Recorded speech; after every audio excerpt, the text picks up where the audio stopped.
Сайн байцгаана уу? Саруул ухаанд номонд урлагсад монголчуудаа. За ингээд энэ 7 хоногийн манай ээлжид book review эхлэхэд бэлэн болсон байна. Энэ бол мэдээж Daniel Goleman-ы маш алдартай 1995 онд бичсэн Emotional Intelligence. За энэ бол үнэхээр гайхамшигтай одоо маш олон хүмүүсийн амьдралыг өөрчилсөн гэж болно. За энэ ном маань бол хүмүүсийн харилцаа, хувь хүний зохион байгуулалт, хувь хүний хөгжил, ажил, карьер бүх зүйлд ийм ач холбогдолтой юм ном бол байгаад байгаа.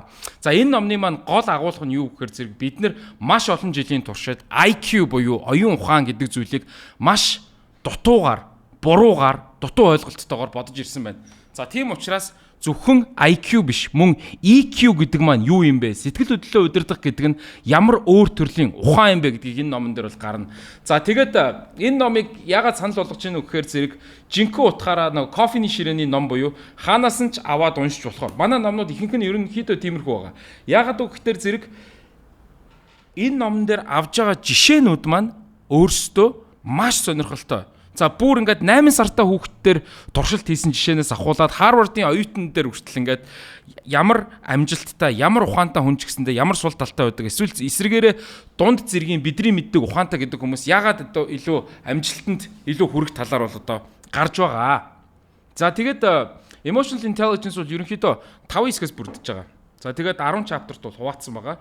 Тэгээд та бүхэн бас өөрсдөө уншаад тэр болгоныхоо наривчилсан жишээг нь бол одоо хараад үзээсэй гэж хүсэж байгаа. За тэгээд emotional intelligence гэдэг энэ EQ гэж ярьж байгаа. Энэ сэтгэл хөдлөлийг удирдах гэж байгаа. Энэний хамгийн чухал том ач холбогдол бол өөрийгөө мэдрэх, self awareness гэж англи хэлэнд хэлж байгаа. Өөрийгөө мэдрэх гэдэг өөрийнхөө давуу талыг мэдрэх, сул талыг мэдрэх, өөрийнхөө дотоод мөн чанараа ухамсарлах гэдэг утга санаан дээр бол явж байгаа. За хоёр дахь хэсэг бол self regulation буюу өөрийгөө ухаарах гэдэг.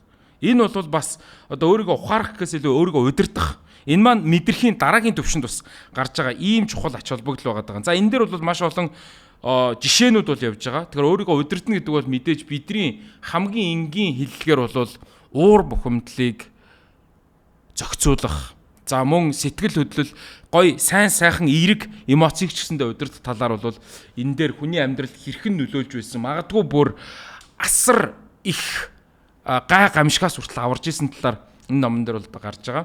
За тэгээд 3 дахь хэсэг бол бидний EQ-тэй хамгийн их ойлгодог одоо EQ-гийн талаар ойлголтын хамгийн түгээмэл үүдэг зүйл бол одоо motivation гэж ярьдаг тийм ээ англи хэлэнд.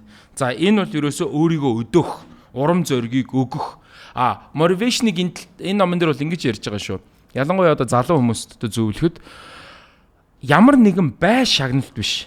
Цэвэр өөрийгөө хөгжүүлэх хүсэл эрмэлзэл дор одоо хэрхэн одоо motivation гэдэг зүйлийг олж авч ингэж байж болох вэ гэдэг ийм хэсгээс бол бүрдэж байгаа.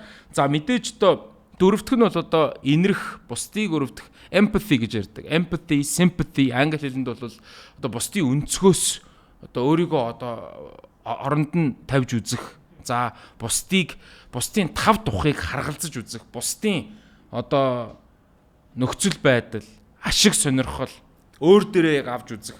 Энэ өөрөө маш том чухал чанар юм байл да. Зөвхөн өөрийнхөө талаар зүтгэхгүй байх. За энэ дээр бол одоо ажил карьерийн хувьд ч тэр бусдыг байлан дагуулах тал дээр одоо маш гой өрмөц жишээнүүд бол авж байгаа. За тэгээд одоо номны бол 5 дахь хэсэг бол мэдээж social skill буюу нийгэмд байгаа ур чадварыг бол ярьж байгаа хүмүүсийн хоорондын харилцаа зөрчлийг шийдвэрлэж байгаа. За энэ болгон өөрөө хүний амьдралд хувийн болон хувьсгалын амьдралд ямар ач холбогдолтой юм бэ? Зөвхөн 2 дээр нэмэх нь 2 тэнцэх нь 4 гэдэг математикийн ур чадвар биш. Тэр өөрийгөө өдөр тутамдаа нэг зүйлээ хийх, сахилга баттай байх, бусдыг байлдан дагуулах гэдэг энэ ур чадварыг бол манай Coleman гэдэг энэ салбартаа PhD тарих болон behavioral буюу зан үйлийн маш олон судалгаан дээр үндэслэж ингэж гаргасан.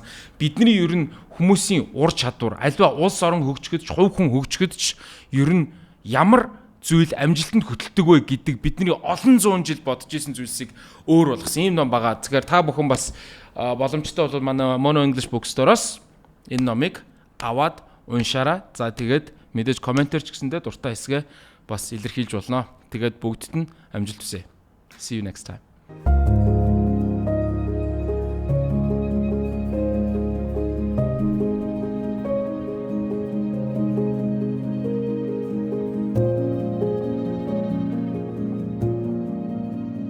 Мэдлэгээр жигүүрлээ.